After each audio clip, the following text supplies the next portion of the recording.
Olá pessoal, hoje terça-feira é o dia da nossa aula de ciências também, né? Aula de matemática, aula de ciências. Nós estamos trabalhando desde o início das atividades não presenciais, com o livro de ciências Buriti Mais Ciências. Essa é a aula 1 da semana, né? Aula de ciências, nós estamos na semana 6, trabalharemos hoje com a página 28 e 29. Meu nome é professora Cláudia e estudamos na Escola Municipal Professor Irineu Leister. Só para vocês se localizarem, nós estamos falando sobre os tipos de energia que os materiais eles podem ter ou podem vir a conduzir, né? Então, nós falamos da energia térmica, nós falamos da energia elétrica e agora nós vamos falar um pouquinho da energia magnética, né? O que é essa energia magnética?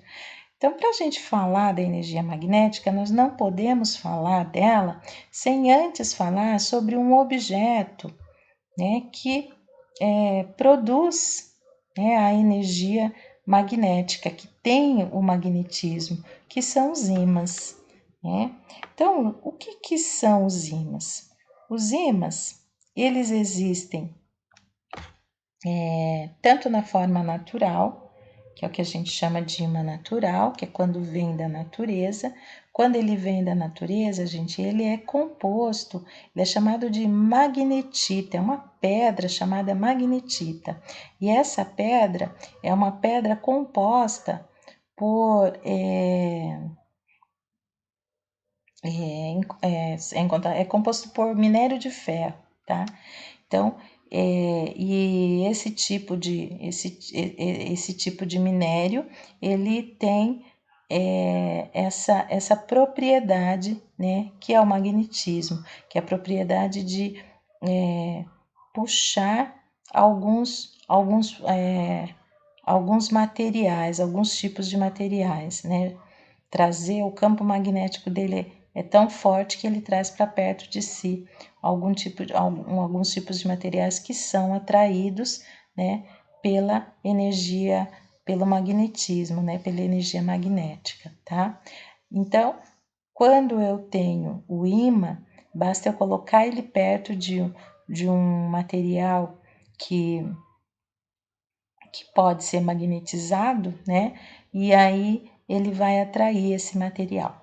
Eu falei que, né, do ímã encontrado na natureza, ímã natural, e existem os ímãs artificiais também, que são aqueles que adquirem propriedade magnética ao serem atritados com o ímã natural. A capacidade magnética desses ímãs pode superar a dos ímãs naturais, tá?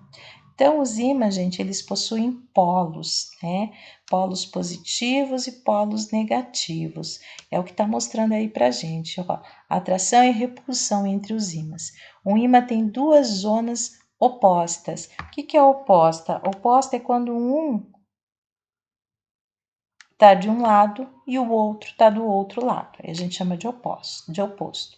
Ó, polo norte e polo sul, nas quais a capacidade de atração é máxima. Se aproximarmos dois polos diferentes, os ímãs se atraem.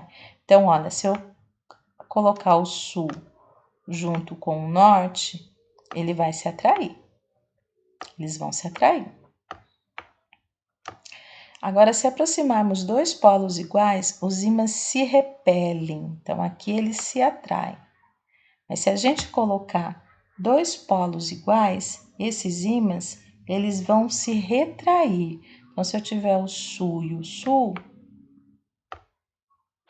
eu não consigo, forma uma força aqui, né, no meio desses dois ímãs que eu não consigo juntá-los, tá? E se for norte-norte, também, mesma coisa acontece. Eles se repelem, se repulsam, não consigo juntar. Tanto que vocês já devem ter percebido, né? Quem tem ímã em casa já brincou com ímã. A partir do momento que você quebra o ímã, você não consegue mais juntar aí as duas partes né, que se quebraram. Por quê? Porque essas duas partes elas fazem parte do mesmo polo e aí não se junta mais. Bom, aí tem uma questão para vocês responderem. A questão de cima também, né? Quais objetos podem ser atraídos pelo ímã? Na ilustração ao lado. E aí você vai dizer por que, né, que esses objetos podem ser atraídos pelo ímã. E depois João tentou aproximar dois ímãs e percebeu que não conseguia grudá-los. Pegou um deles e virou do lado oposto ao que estava tentando aproximar. E para sua surpresa, os ímãs grudaram. Explique por que isso aconteceu. Então, aqui em cima a gente mostra, né, que os lados opostos eles se atraem, né? Os lados diferentes do ímã se atraem. Agora já os iguais eles se repelem, tá bom? Então, próxima atividade, lá na página 29, o uso do magnetismo. Apesar da gente não perceber, gente, o magnetismo ele é muito utilizado no nosso dia a dia. Aí tem um exemplo do trem, né? Os trens de levitação magnética são movimentados basicamente pela interação entre os ímãs presentes no trem e os ímãs no trilho. Olha só que interessante. Como se ele voasse, né? Mas é a força magnética, a energia magnética que faz isso, tá? Uso do magnetismo. Os ímãs são usados em bússolas, jogos, enfeites de geladeira, entre outros. Peças também, gente, de televisão, peças de computador, rádio, olha, telefone, celular, são exemplos de aparelhos que têm algum tipo de ímã em seu interior. E aí fala um pouquinho da bússola e do magnetismo que existe no centro do planeta Terra. Olha lá, olha a relação da bússola. Por isso que é possível de se localizar com esse objeto. Olha que interessante. A bússola é uma das grandes invenções tecnológicas da humanidade. Ela permitiu determinar as direções. Isso favoreceu a exploração marítima e possibilitou uma grande revolução no comércio mundial. Então, a partir do momento que o homem descobriu a tecnologia da bússola, o que ele faz? Ele consegue sair do lugar onde ele está e ir para um lugar mais distante e não se perde, né? Então, por esta razão, a bússola foi um importante objeto descoberto. E depois do descobrimento desse objeto, da criação desse objeto, né, as pessoas conseguiram encontrar, ir para lugares muito mais distantes, né, não se perderem, né?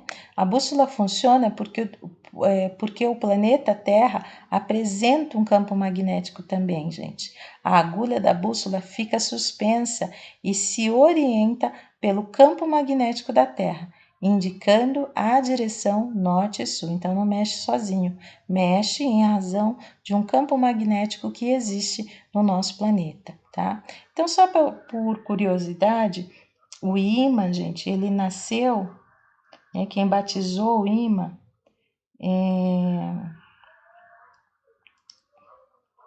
ele nasceu lá na Grécia, numa cidade chamada Magnésia, né? E essa palavrinha, magnetismo, ele vem de mágica. Por que falaram que era uma mágica? Porque alguém um dia percebeu que essa pedra, né, que é a magnetita, né, ela atraía alguns outros objetos. E aí deu-se esse nome, né, esse nome de mágico, magnetismo, né, para esse evento que acontece com a pedra magnetita, tá bom? Então, tem uma outra questão aí.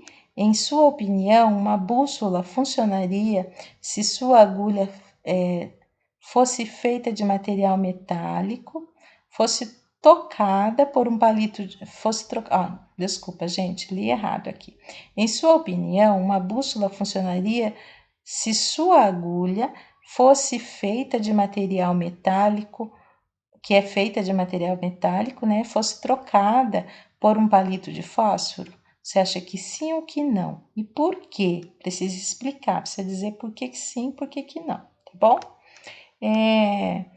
Eu espero que vocês consigam realizar as atividades. Se tiverem dúvida, os professores estão sempre à disposição de vocês, né, nos horários combinados, tá bom? Beijo no coração de vocês. Até quinta-feira com a nossa correção.